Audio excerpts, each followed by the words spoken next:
Yeah, hello everyone.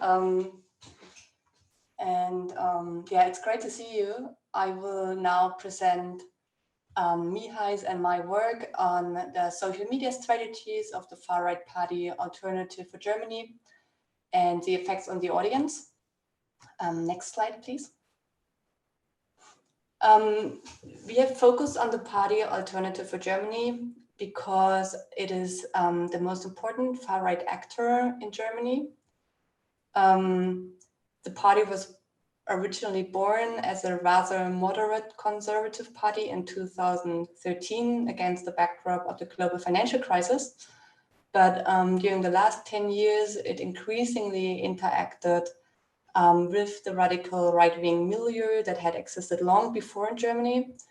And during this process, more and more radicalized. And especially in the context of the so-called refugee crisis in 2015-16, the Alternative for Germany has carried out an anti-Muslim racist campaign and thus become an important driver of radicalization. Despite or precisely because of this radicalization, the party has steadily improved its election results. And since 2017, it has been represented in the German Bundestag and in all state parliaments, with the exception of Schleswig-Holstein, where it missed re-entry in 2021. But particularly strong is the Alternative for Germany in Eastern Germany, that is the part of the former GDR, where in 2021, in the 2021 federal election, the party share of the vote was twice as high as in the West. And especially in Saxony and Thuringia, the party was even the strongest party in the federal election. So here on the slide, you can see the election results of the federal election 2021 in East Germany, where the Alternative for Germany was the second strongest party after behind the Social Democratic Party. So next slide, please. Because of their electoral success, in our report, we examined 2 regional campaign spots of the Alternative for Germany that were published on Facebook and YouTube in 2018 and 19. We selected election spots from a state association of an East German state, namely Thuringia, which released the video entitled "Let's Get Our Country Back." This is you see this video on the left side, and which shows a strong reference to the symbolic year 1989, the year of reunification. And compared it with an election spot from a state association of West Germany, namely Bavaria, which you can see on the right, entitled "Asylum Needs Borders, Bavaria but Safe, but secure." And this means that we compared 2 media objects that were designed for 2 different audiences, one socialized in East Germany and one in West Germany, with the objective to demonstrate the spectrum of strategies used by the far right to mobilize grievances and shape them into an anti-migrant agenda.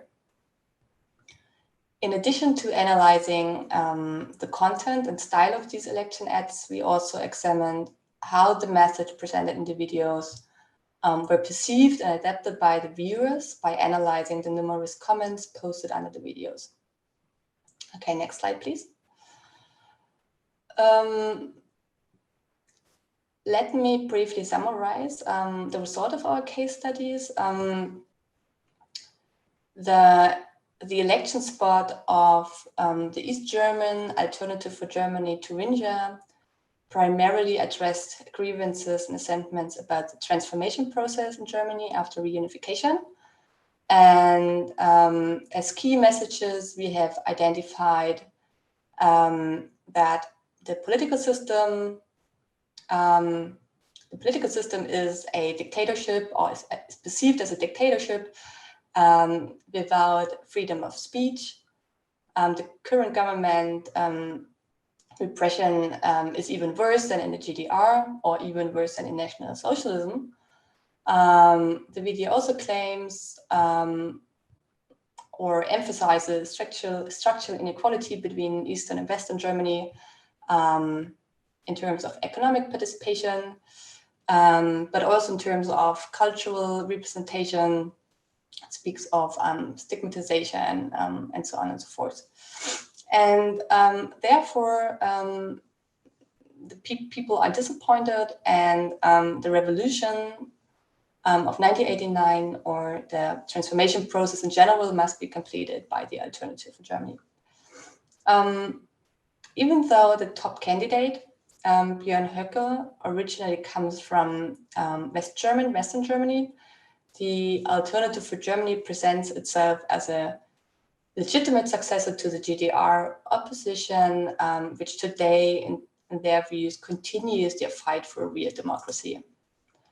Thus, it draws on the historical experience of East German voters, and at the same time builds on the existing mistrust in democratic institutions in order to win their support for its own radical political agenda. And what is interesting is that the main political theme of the party, namely migration, is only indirectly addressed in the spot through pictures of anti-migrant protests. Next slide, please. In comparison, the second case, the election spot by the West German Alternative for Germany Bavaria, focuses exclusively on the issue of immigration and asylum. And here the three central messages are, first, Europe is threatened by a displacement of their population through mass immigration from Africa, which basically represents the conspiracy narrative of great replacement. Second, the video claims that people come to Europe for social benefits or not because they had to flee. So these are actually not real refugees. And third, positions critical of immigration are censored by the state.